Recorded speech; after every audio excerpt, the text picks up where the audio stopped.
ng Espiritu Santo. Amen.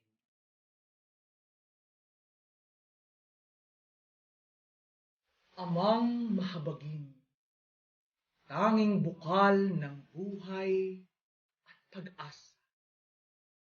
Kami ay naninikluhod at nagsusumamo sa iyo upang hilingin ang iyong paglingap laban sa karamdamang nagpapahirap sa marami at kumitil na ng maraming. Dinggin mo po kami ng may pagmamahal. Ipag-adyam po sa amin ang iyong mapaghilom na mga kamay upang kami ay maibsan mula sa pangamba ng kamatayan at karamdaman. Bigyang lakas kami ng pag-asa at pananalig sa iyo. Naway iyong alalayan ang mga nasa medisina at tumutuklas ng lunas sa karamdamang ito. Bigyan niyo sila ng katatagan at kadalisayan ng kaisipan upang maging wasto ang kanilang paglikha ng mga lunas. Sa mga lumilingap at mga nag-aalaga sa mga dinapuan ng karamdaman, naway manatili silang malusog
People don't care how much you know until they know how much you care. A tele-reminder from Teleradyo Marcelo, ang telearalan ng bawat Malulenyo.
Makinig, manood, nasa teleradyo. Makinig, manood, nasa teleradyo. Teleradyo, Teleradyo Marcelo. Sa gitna ng mapanubok na panahon, magkahatid sa kakibat ay diskusyon. Sama-sama tayo, kahit magkalayo. Sa programang ito, tiyak ang pagkatuto. Teleradyo, Teleradyo Marcelo. Teleradyo, Teleradyo Marcelo. Teleradyo, Teleradyo Marcelo.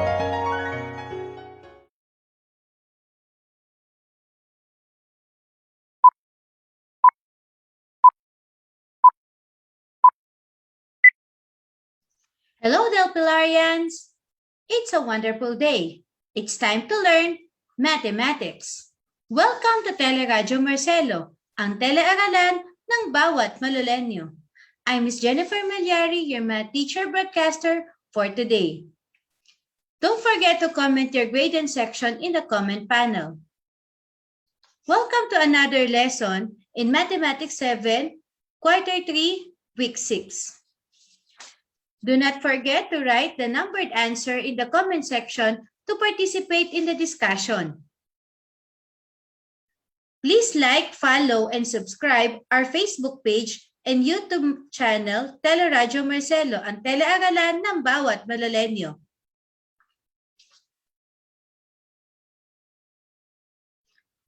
Before we proceed to our new lesson, let us first review some lesson from previous week, Polygons.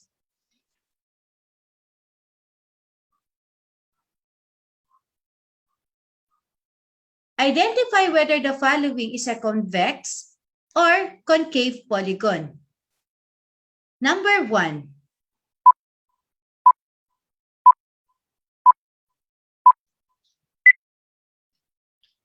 Convex. Number 2.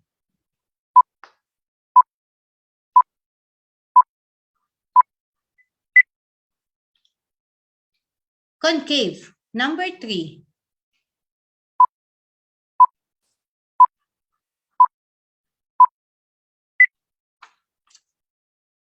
Convex. Number 4.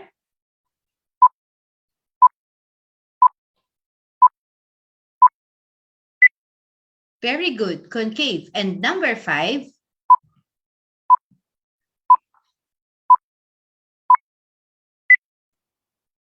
Correct. Convex. Identify the number of sides in each of the following polygons. Number 1.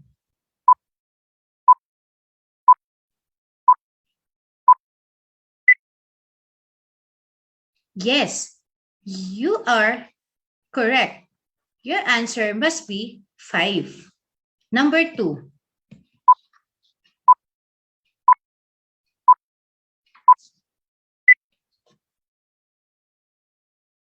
That's correct. There are 10 sides. It is Decagon. Number 3.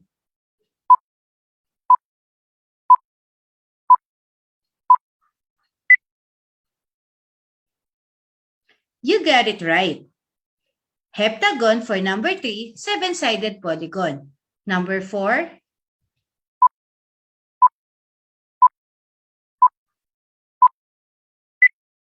Correct. 12 sides. The decagon is the given polygon in number 4. Number 5.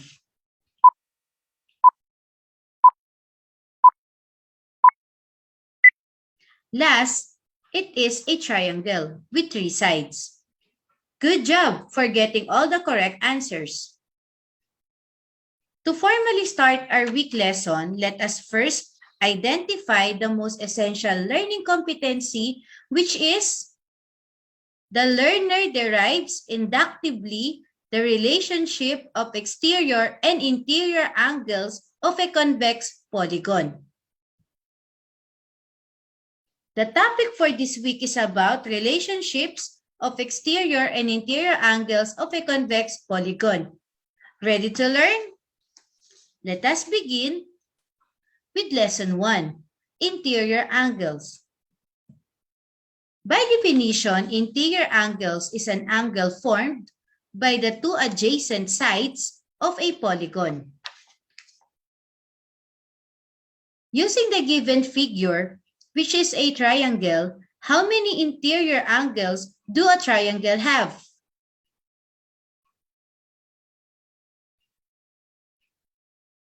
That is correct. We have angle 1, angle 2, and angle 3. What do you think are the measures of the angles of this figure? Let us investigate. What will happen if we combine the three angles together? To illustrate the relationship between the three interior angles of a triangle, we will use those three identical triangles to represent each interior angle.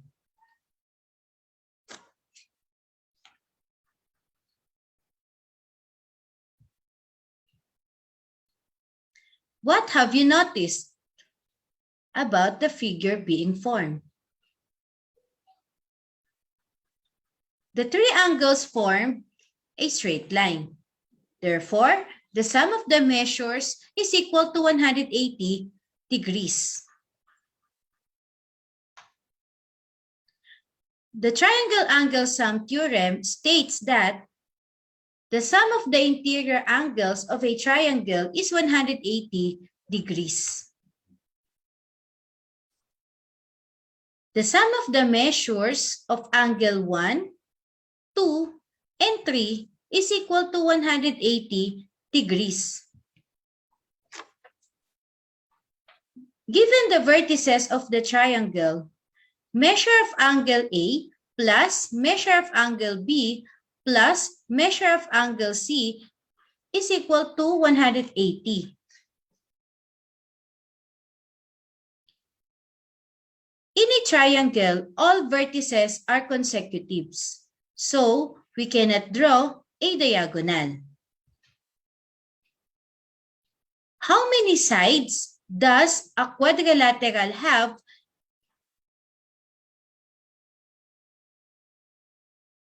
Yes, there are 4 sides in a quadrilateral. Do you remember how to draw a diagonal? In a quadrilateral, there are 2 triangles when a diagonal was drawn from fixed vertex. Since triangle measures 180, we will multiply it by the number of triangles formed to identify the sum of the measures of interior angles of quadrilateral. And that is 360 degrees. How many sides does a pentagon have? Correct.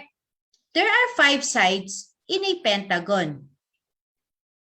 In a pentagon, we can draw 2 diagonals from a fixed vertex, forming 3 triangles. With this, we can identify the sum of the measures of interior angles of a pentagon, which is 540 degrees. How about in hexagon? Do you remember how many sides does it have? Very good. It has 6 sides. From the fixed vertex of a hexagon, there are 4 triangles formed. Referring to its number of triangles, it gave the sum of the interior angles, which is 720 degrees. Let us move on to heptagon, which we all know have 7 sides. From these 7 sides, with a fixed vertex, we can draw 4 diagonals, forming 5 triangles, and giving us a sum of interior angles, which is 900 degrees.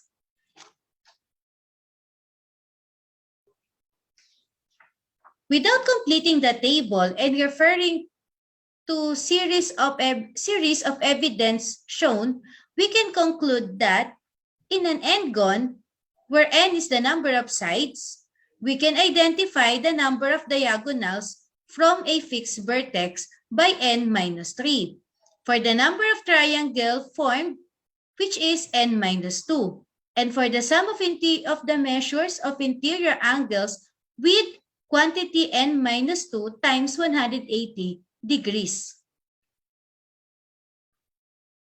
We will have the sum of the interior angles theorem. If a convex polygon has n sides and S is the sum of interior angles, then S sub n is equal to quantity n minus 2 times 180 degrees. Let us apply the given theorem and use the formula in solving this problem. What is the sum of the measures of the interior angles of a convex decagon? N is equal to 10 for decagon. So S sub 10 is equal to quantity 10 minus 2 times 180 degrees. 8 times 180 degrees, so the sum of the interior angles of a decagon is 1,440 degrees. Or the S sub 10 is equal to 1,440 degrees. Let us try another one. What is the sum of the measures of the interior angles of a 20gon? So n is equal to 20. Apply the formula given from the sum of the interior angles theorem. So we have S sub 20 is equal to 3,240 degrees. Now, it's your turn. Try to answer this activity.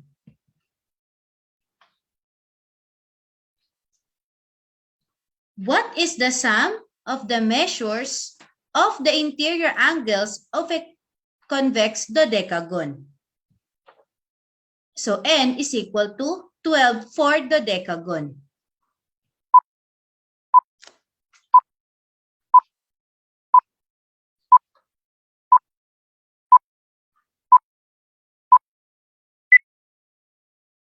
So S sub 12 is equal to 1,800 degrees. If that is your answer, that's correct. How about if you want to find the number of sides of a convex polygon if the sum of the measures of interior angles is given? Consider this problem. How many sides does a convex polygon have if the sum of the measures of its interior angles is 1,260 degrees? So using the sum of the interior angles theorem, S sub n is equal to quantity n minus 2 times 180 degrees. We will apply the MPE, dividing 180 degrees by both sides. Simplify and use the APE to isolate the n, or the number of sides. Simplify, so we will have n is equal to 9.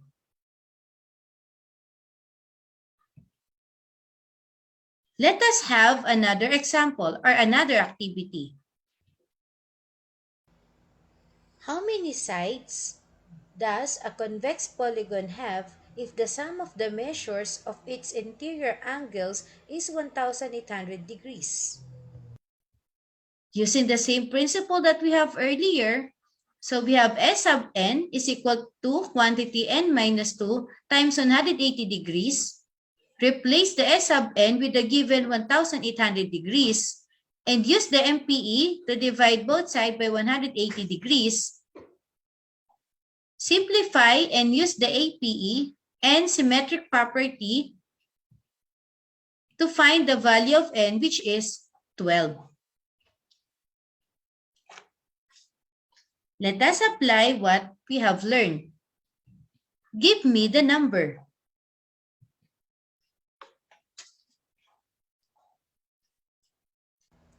How many sides does a convex polygon have if the sum of the measures of its interior angles is 2,340 degrees?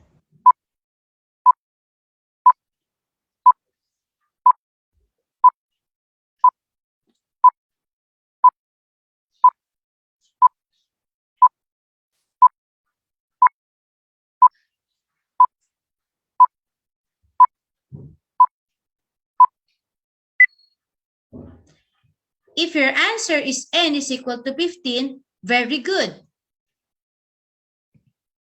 Let's have another problem.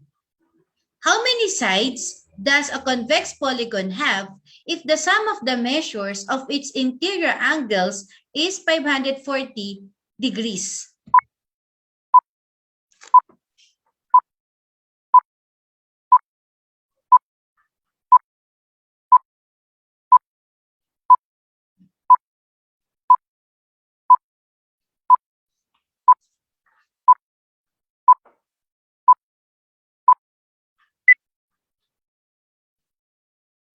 If your answer is n is equal to 5, that's great.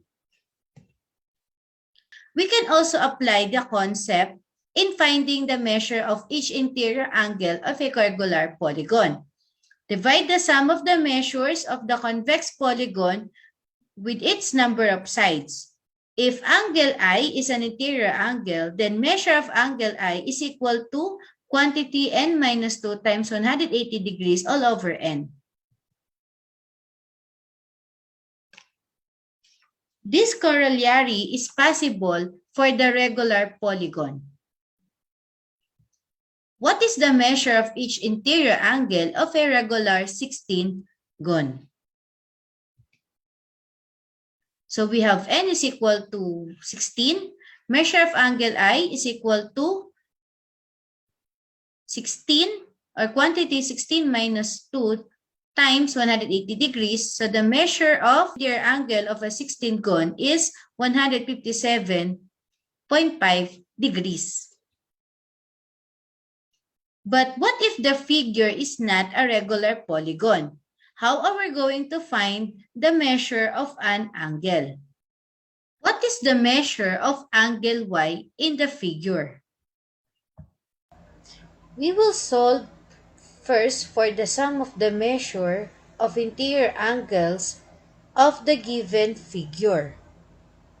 Five-sided polygon or a pentagon.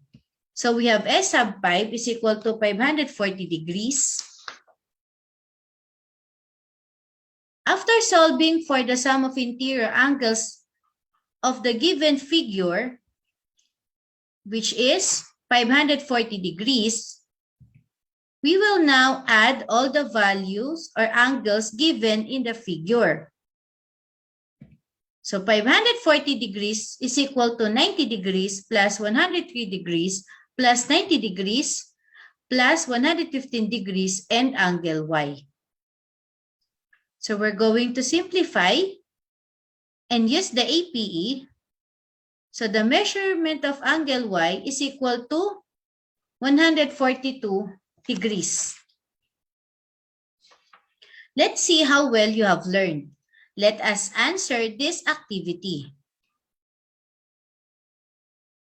Find the measure of each interior angle of the following polygons. Given the measure of each interior angle, which is quantity n minus 2 times 180 degrees all over n. Number 1, pentagon.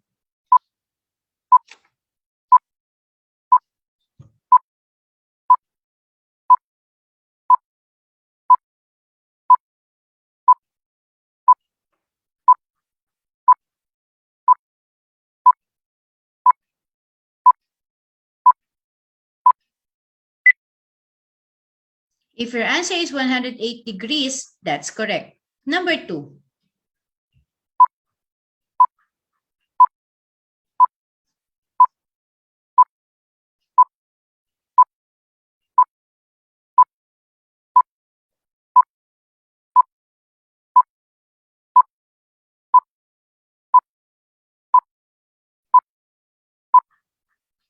If your answer is 150 degrees, great. And last, number 3, 24 gone.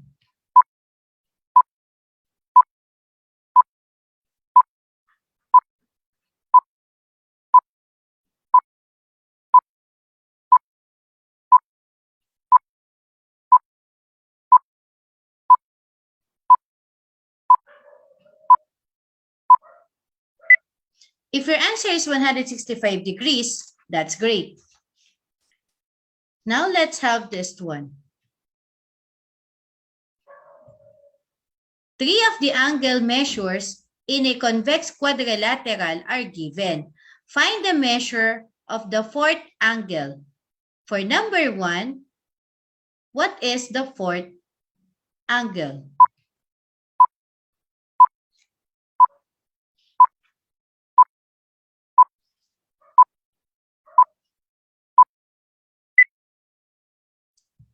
Correct. So that is 118 degrees. How about number 2? What is the measure of the fourth angle?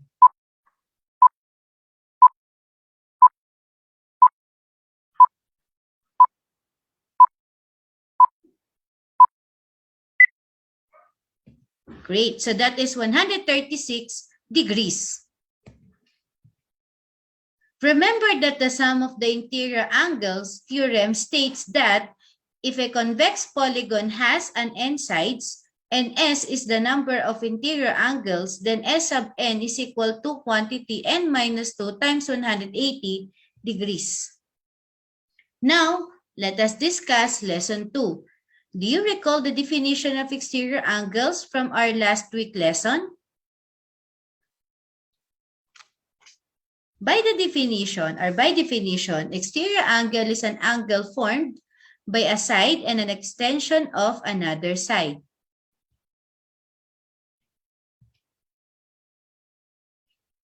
Given a convex or a regular polygon, how are we going to find the measures of exterior angles of a regular convex polygon? Remember that the exterior angle is an angle formed by a side and an extension of another side. An interior angle and an exterior angle are supplementary angles, meaning it forms a straight angle with a measure of 180 degrees. Considering an equilateral triangle with interior angles of 60 degrees and 120 degrees for exterior angles to form a supplementary angles. Using the same principle that we have from equilateral triangle, with this quadrilateral, we will have 90 degrees for each interior angle, or 90 degrees for each interior angles, and with 90 degrees for each exterior angles. The same with the pentagon.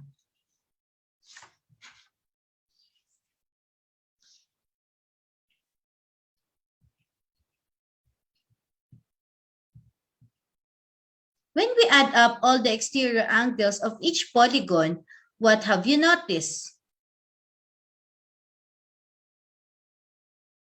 Correct. It measures 360 degrees. The exterior angle sum theorem states that the sum of the measures of the exterior angles of a polygon is 360 degrees.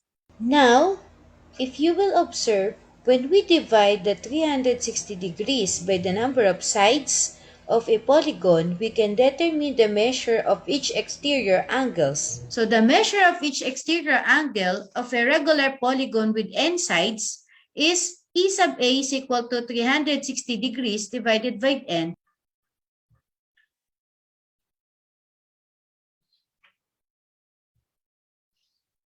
Given the corollary of exterior angles, What is the measure of each exterior angle of a regular polygon with 15 sides? So we have n is equal to 15, e sub a is equal to 360 divided by n, and e sub a is equal to 24 degrees. Correct. How about this problem? How many sides does a regular polygon have with 45 degrees measures of each exterior angle? We will use the same corollary to find the number of sides. So E sub A is equal to 45 degrees. Simplify the given, or replacing the E sub A with 45 degrees and simplify. So therefore, we have n is equal to 8. Note that the exterior angle sum theorem states that the sum of the measures of the exterior angles of a polygon is 360 degrees. Great! I know you are now ready to answer this activity. Find the number of sides of a regular polygon given the measure of each exterior angle. For number 1,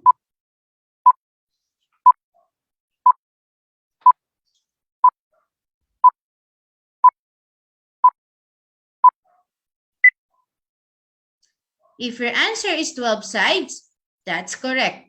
Number 2,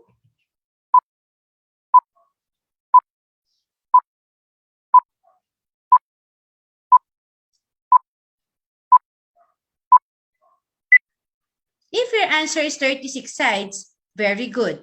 For number 3,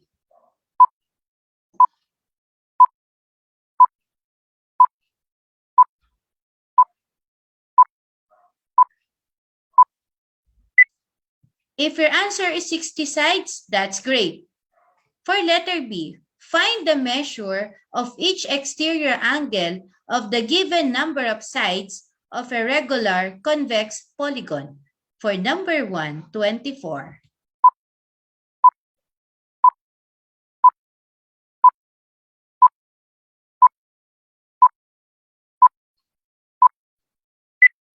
If your answer is 15 degrees, that's great. For number 2,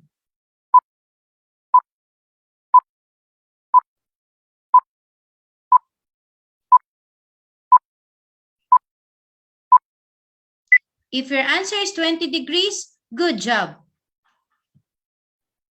This is the end of the lesson. I hope you've learned a lot. If you have any question about the topic, feel free to revisit the learning materials posted in the Mathematics Google Classroom. Happy learning!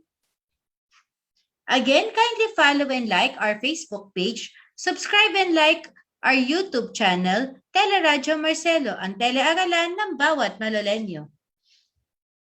I would like to acknowledge the technical working group of Teleradyo Marcelo. I would like also to acknowledge Dr. Maria Victoria C. Vivo, Principal 4. Special thanks to Marco Ronel M. Eusebio, Head Teacher 6, Mathematics Department, for his guidance. Many thanks to Jocelyn E. Hernandez, Master Teacher 1, and Imelda B. Magpayo, Master Teacher 1, for the quality assurance of this lesson. Many thanks to Maribeth S. Gallardo, Teacher 3, for this presentation. Thank you to Grade 7 Mathematics teachers, Grade 7 learners, parents, and guardians for cooperation and support in our lesson for Mathematics 7.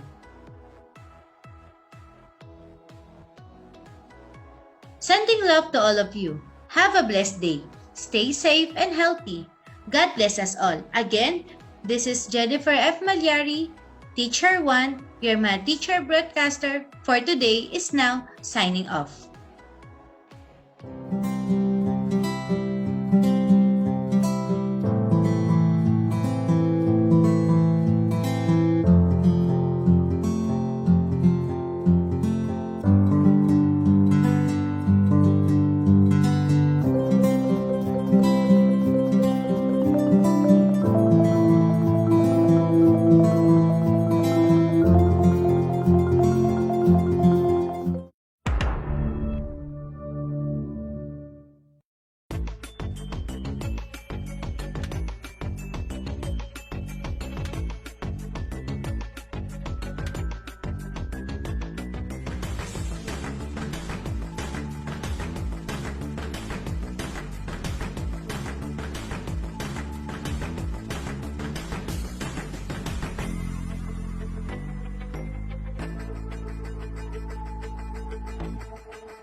Makinig, manood, nasa teleradyo.